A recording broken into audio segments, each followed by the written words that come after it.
Good morning, children. We have completed lesson number 10 in our previous class. So today we will read lesson number 11. And this is the last lesson of your first term in history. And the name of the lesson is the First War of Independence. First War of Independence was fought in which year? 1857. While teaching another previous lessons, so many times I have told you, I have discussed about First War of Independence, and this war was very important in Indian history. So today in this class we will read about this. The revolt of 1857 was the landmark. This First War of Independence is very important in Indian history, and it was the landmark in the history of India's struggle for freedom. It started on which date it was started? May 10. It was started on May 10, 1857. This First War of Independence was started on May 10, 1857 with the mutiny of soldiers. Soldiers started it, and mutiny means revolt. And where it was started first of all? In Meerut cantonment. In Meerut cantonment. In Kant area, it was started by the soldiers on May 10, 1857.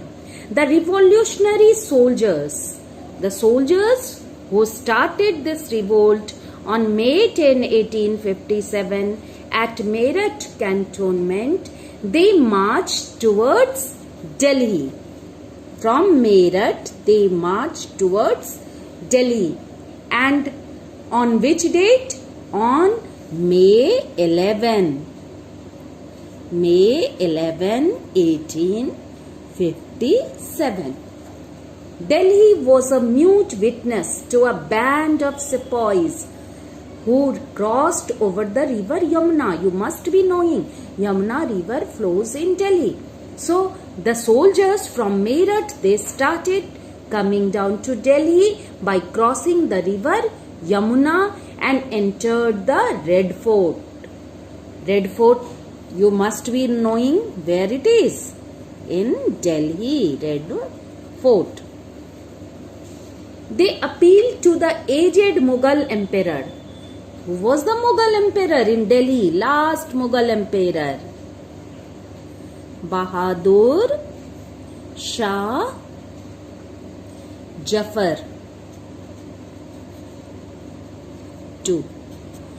Bahadur Shah Jafar was an aged Mughal emperor.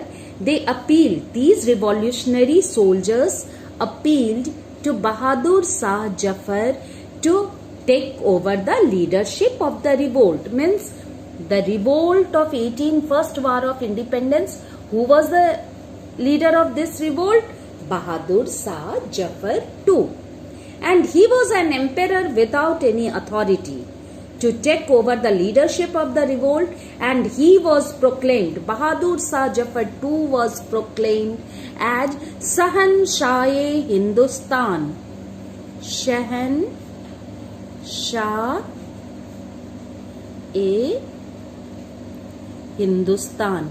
The soldiers, the revolutionary soldiers, they started the revolt at Meerut cantonment on May 10, 1857. Then they moved towards Delhi on May 11, 1857.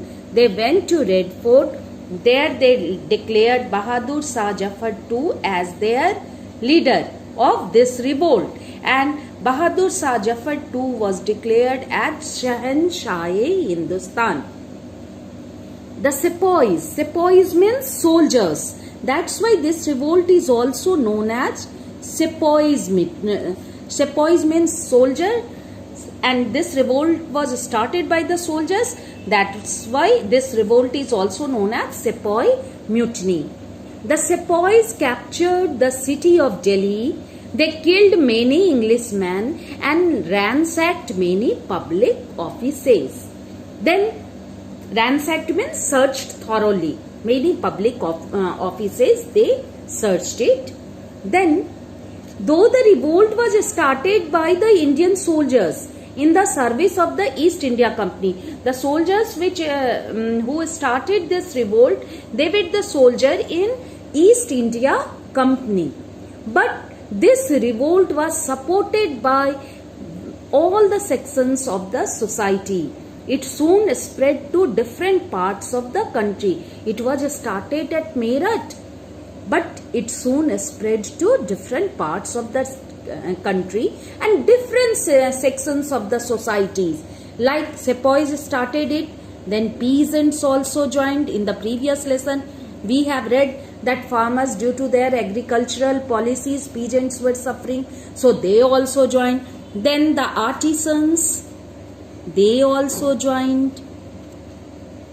Then soldiers were joining, educated Indians, and many Indian rulers also joined this revolt and to fight like hero against the foreign rule. These soldiers, these peasants, these artisans, then the educated Indians and many Indian rulers, they all joined this revolt and fight like a hero against the foreign rule. Hindus and Muslims also came together to oppose the foreign domination. Means Hindu and Muslim soldiers also came together in this revolt. And the event was also called the uprising. There were many names of this revolt. One was the uprising. Then next was revolt of 1857. Then one, as I have told you, Sepoy Mutiny. These were the different names of this revolt. The uprising, revolt of 1857, Sepoy Mutiny.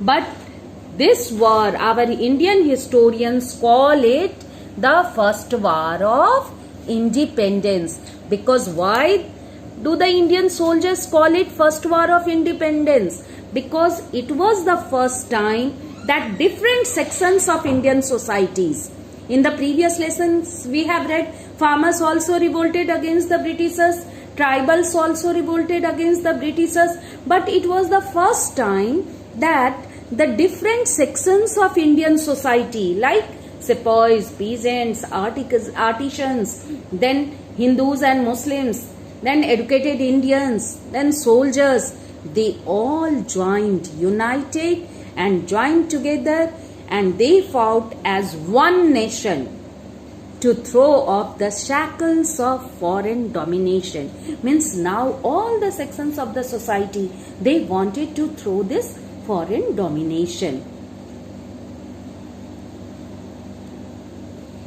Ever since the British had set foot on Indian soil, the nation was losing its wealth and independence.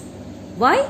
Because Britishers were exploiting us, and their main aim was to gain maximum profits. The aim of the British was to exploit the resources of our country. That's why they committed atrocities on the tribals also, on the farmers also, on the general public also. From 1757, which battle was fought in 1757? You must be remembering. 1757, Battle of Plassey. From 1757 onwards, they won almost every battle against the Indian rulers. In the previous lesson also, we have seen that the farmers also revolted, tribals also revolted, but these all the revolts were suppressed by the Britishers because they were very powerful. And they won almost every battle against the Indian rulers and kept on expanding the areas under their control. They were continuously expanding the areas under their control. They sent Indian wealth back home to England. There was a drain of Indian wealth. Where? To England. and this angered the Indians. Indians became very unhappy, very angry. Why? Because Britishers were draining Indian wealth to England. Finally, 100 years later, in 1757, Battle of Plassey was fought, and after 100 years, in 1857, a number of Indians revolted against the exploitation, and that revolt is only known as Sepoy Mutiny, Revolt of 1857, the Uprising, and the First War of Independence. Now we will read about the causes of the revolt. There were many causes of this revolt. One by one we will read about all the causes. First of all, we will read about political causes. Political means you must be knowing related to administration. In political causes, first cause we will read about political. The revolt was the outcome of the widespread resentment that had been boiling against the British for a long time. This revolt was not a result of any single activity of the Britishers or after any single day's incident, but a resentment was there in the Indians, and that was boiling. That resentment had been boiling against the British for a long time. The Indian sepoys means soldiers. The Indian soldiers were dissatisfied. They were not happy with the treatment meted out to them. What was the treatment with the Indian soldiers? They were not happy. The Indian rulers, that time who were the rulers? Bahadur Shah Jafar. In political cause we will see about various Indian rulers also. Bahadur Shah Jafar. Then Tatya Tope. These were the famous rulers of this revolt. Tatya Tope of Gwalior. Then Rani Lakshmi Bai. Rani Lakshmi Bai of Jhansi, and then Nana Sahib. Nana Sahib of Kanpur had personal scores, means their personal reason was there to settle with the British. That's why they supported. They led the revolt in their respective territories. Like Bahadur Shah Jafar was declared as the leader of this revolt. Tatya Tope revolted at which place? Gwalior. Rani Lakshmi Bai at which place? Jhansi. Then Nana Sahib at which place? Kanpur. The common people of Delhi, Lucknow, here Bahadur Shah Jafar was in Delhi. The common people of Delhi, Lucknow, Gwalior and other places had no narrow ambitions of power or money. Means these rulers, although they were wanting their own power or territory, but the common people had no narrow ambitions of power or money. They wanted an end of the foreign exploitation, and that's why they supported in this revolt. In political causes, many policies what Britishers introduced, and that's why the rulers were unhappy. One policy was doctrine of lapse. Doctrine of lapse.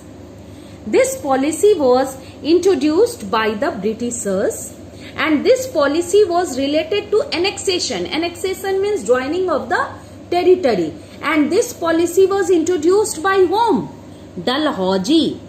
Lord Dalhousie introduced this policy.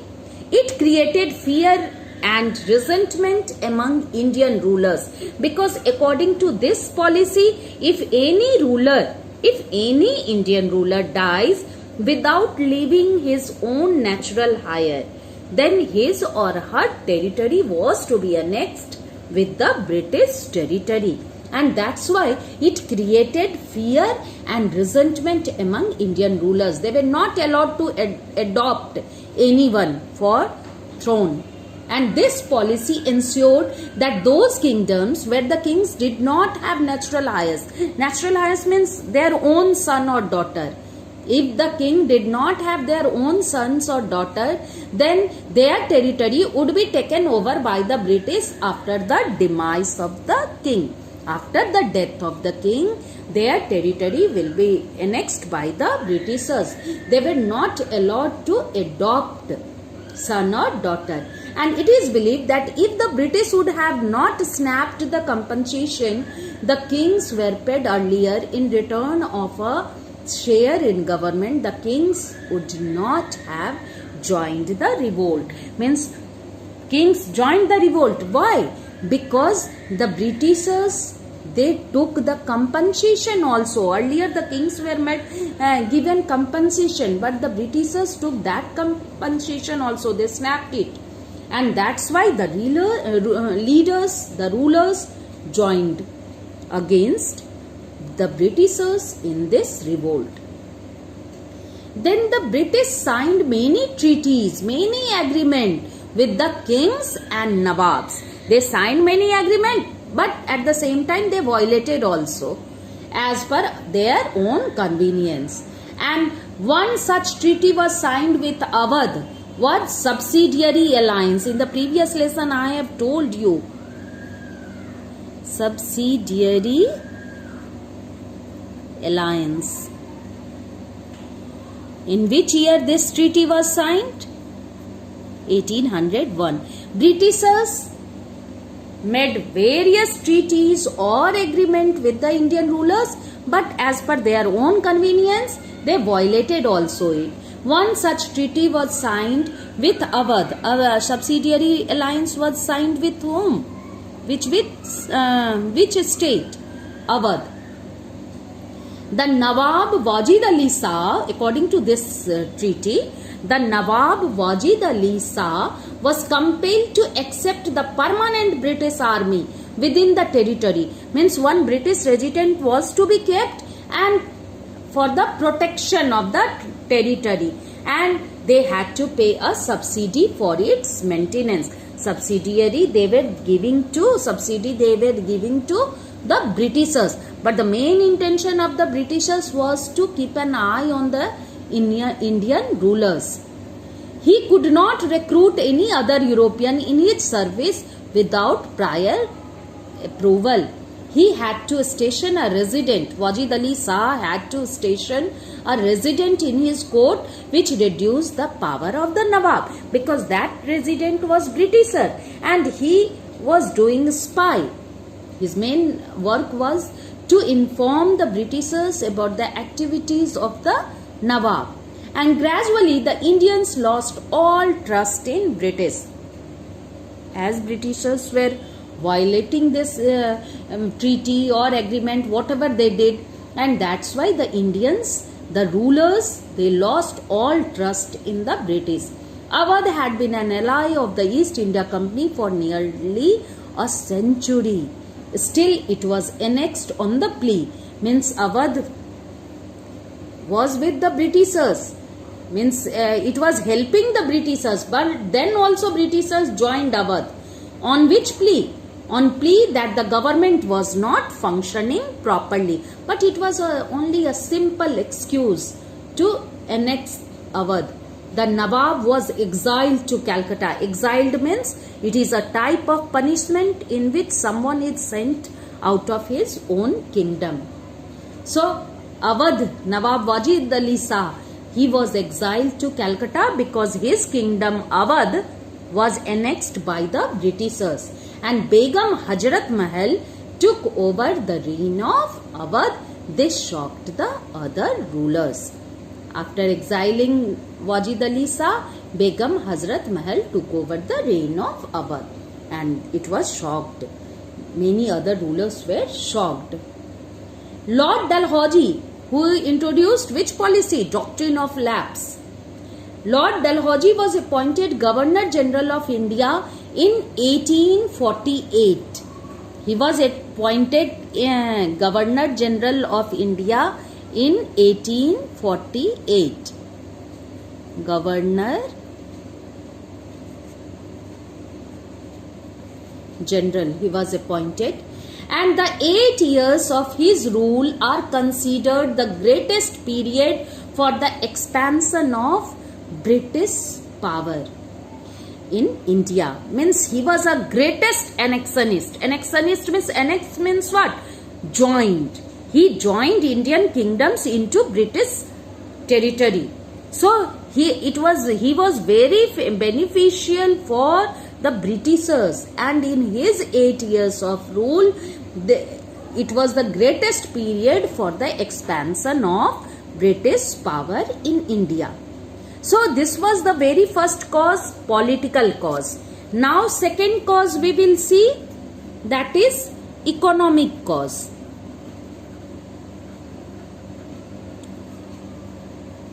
Economic causes. Economic means, you must be knowing, economic means what? Related to money matter. The policy of economic exploitation. As we all know, the Britishers' main intention was to gain more and more profit. The policy of economic exploitation and the destruction of the traditional Indian economic structure by the British caused widespread resentment among Indians. Britishers were exploiting us economically, and they destroyed our traditional Indian economic structure that we have already read in our previous lesson. And because of this, there was angriness, resentment, unhappiness among Indians. The Jamindari system. In the previous lesson, we have read about various land revenue system. Jamindari system exploited the peasants who were forced to grow only those crops that the British industries required. I have told you that Britishers forced our farmers to grow cash crops. Cash crops was to be used as a raw material to feed British industries. And they were tortured. The Indian farmers were tortured or jailed on failure to pay the revenue in time. Revenue was also very high, and if they were failed to pay the revenue, because sometimes floods, sometimes famine, sometimes drought, because of various reasons, crops were not there in the field, and then also farmers had to pay heavy revenues, heavy taxes to the Britishers. And if they are unable to do so, then they were tortured and they were exploited by the Britishers. Industrial goods like textile from Britain flooded the Indian market. Means they took raw material cotton. At that time, British cotton textile industries were developing in Britain, and for textile industries, cotton is the raw material. India was the leading producer of cotton. So they took all the raw material cotton from our country, and then they flooded our market with their machine made goods. So as a result, India, which was the leading exporter of cotton, became the largest importer of cotton textiles. Exporter means India was sending cotton, maximum cotton. Importer means India was taking it from other countries. And this industrial goods like textile from Britain flooded the Indian market. This destroyed Indian industries and made the Indian artisans and peasants unemployed.